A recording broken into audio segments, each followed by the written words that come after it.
ఏంటి ఎన్ని రోజులు వచ్చి ప్రకాశం జిల్లా దోర్నాల మండలం వైచర్లోపల్లి. నా పేరు గుంటగ సుబ్బరాయుడు. నేను 15 క్వింటాలు తేజ తెచ్చా, ఒరిజినల్ తేజ. నిన్న 8 వేలు పడ్డాయి. 8 వేలు పడితే 8 వేలకి ఎంత? 15 క్వింటాలకు ఖర్చులు పోను 90 వేలు చేతికి వచ్చినాయి. ఇంటికి పోయిన తర్వాత కూలీలకు ఎకరా కింటాకు 6 వేలు ఎక్కడ వాళ్ళ డబ్బులు కట్టాలా? పెదరు కింటాకు 6 వేలు కట్టాలా? 15 ఆర్డర్తో అమౌంట్ అయిపోయింది. రైతు వాడు వాడి పిల్లము మందు తాగితే తప్ప ఇద్దరు ఇంటికి పోతాడు. నేను నా పిల్ల మందు తాగొచ్చేది సమస్య లేదు. మందులు కొట్టాడు, పిల్లల గురించి ఆలోచిస్తాము.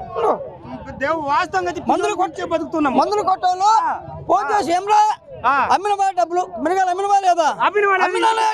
అరే కొడుక ముంజింటికి వచ్చి డబ్బులు కొట్టా నా కొడుకు అంటున్నాడు. మందులు కొట్టాడు అంటున్నావు కాబట్టి చెప్పకుండా ఇది ప్రభుత్వము చెడ్డ కాదు. ఇది మార్కెట్ లో అన్నట్టు దుర్మార్గులు రైతులను నాశనం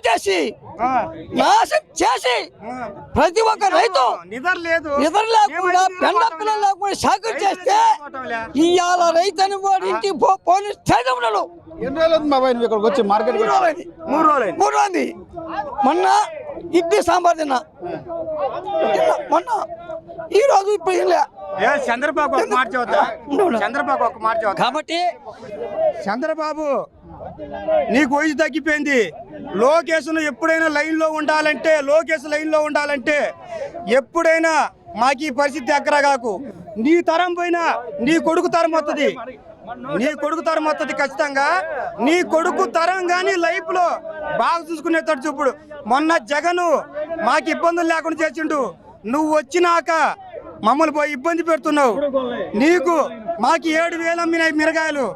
మేము భార్య పిల్లలు కానీ చదువుకోవటానికి డబ్బులు కానీ లేవు. మా కాడ డబ్బులు కానీ లేవు. వాళ్ళకి ఫీజులు కట్టుకొని డబ్బులు కానీ లేవు. మాకు పోయి ఇబ్బంది పెడుతున్నావు. చంద్రబాబు నీ దండం పెడతా. మాకేదన్నా ఉంటే ఇప్పుడే చైనా చూసుకో. కానీ అయిపోయింది మా కాయలు కోసేది అయిపోయింది. మేము అమ్మిన బాకీలు పడ్డాం. నెక్స్ట్ అయినా జాగ్రత్త చూసి నువ్వు నెక్స్ట్ నీ కొడుకు చూడాలంటే నువ్వు కరెక్ట్గా అమ్మించుకొని జాగ్రత్త చూడు. 4 ఏళ్ళు ఇది ఈ యొక్క మార్కెట్ అనేది కొంతమంది నాయకులు ఏం చేస్తారో ప్రభుత్వమే రుద్దుతున్నారు. ఈ యొక్క మార్కెట్ ప్రభుత్వానికి మార్కెట్ సంబంధం లేదు. గతంలో జగన్ ప్రభుత్వంలో 15,000 14,000 అమ్మినాయి. ఇప్పుడు చంద్రబాబు నాయుడు చేసిన దుర్మార్గం అని అంటున్నారు. కానీ ఇది ససంభవం. ఇది పైన మనం ఎక్స్పోర్ట్ లేదు మెయిన్ పాయింట్. కాబట్టి ఎక్స్పోర్ట్ లేని దానివల్ల ఇక్కడ ఉన్నటువంటి వ్యాపారస్తులు కమిషన్దారులు కుమ్మక్కాయి. ఎక్స్పోర్ట్ ఎందుకు ఉండదు? కేంద్రం రాష్ట్రం వీళ్ళే కదా ఎక్స్పోర్ట్ ఎందుకు కేంద్రంతో మాట్లాడాలిగా.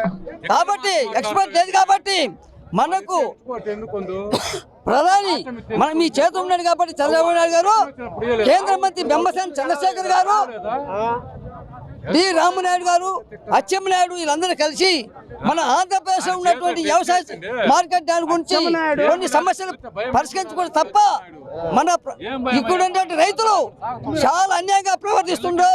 కాబట్టి ఇప్పుడు మీ యొక్క మిర్చి రైతుకు ఇంటికి పోతే మాత్రం మందులు కొట్టు నిలమిలిచి పెడతారు. ఖచ్చితంగా వాళ్ళు ఆత్మహత్య చేసుకుంటారు. ఈ ఆత్మహత్య అనేది మన ప్రభుత్వం మీద పడుతుంది. కాబట్టి ఇది పడకుండా మన యొక్క రాష్ట్ర మంత్రివర్యులు అచ్చెన్నాయుడు కానీ, చంద్రబాబు నాయుడు కానీ, పవన్ కళ్యాణ్ కానీ, కేంద్ర మంత్రి ఉన్నాడు డి రామనాయుడు, ఆయన ఎర్రమనాయుడు కుమారుడు బెమ్మసాని చంద్రశేఖర్ కేంద్ర మంత్రి ఉన్నారు. కాబట్టి వీరందరూ పోయి మన యొక్క కేంద్రం ప్రధానమంత్రి ఉన్న మహానుభావుడు ఆయన దగ్గర కూర్చొని ఈ యొక్క సమస్య పరిష్కారం కాకుండా మాత్రము ఆంధ్రప్రదేశ్ రైతులు చాలా అన్యాయంగా అన్యాయమైపోతారు.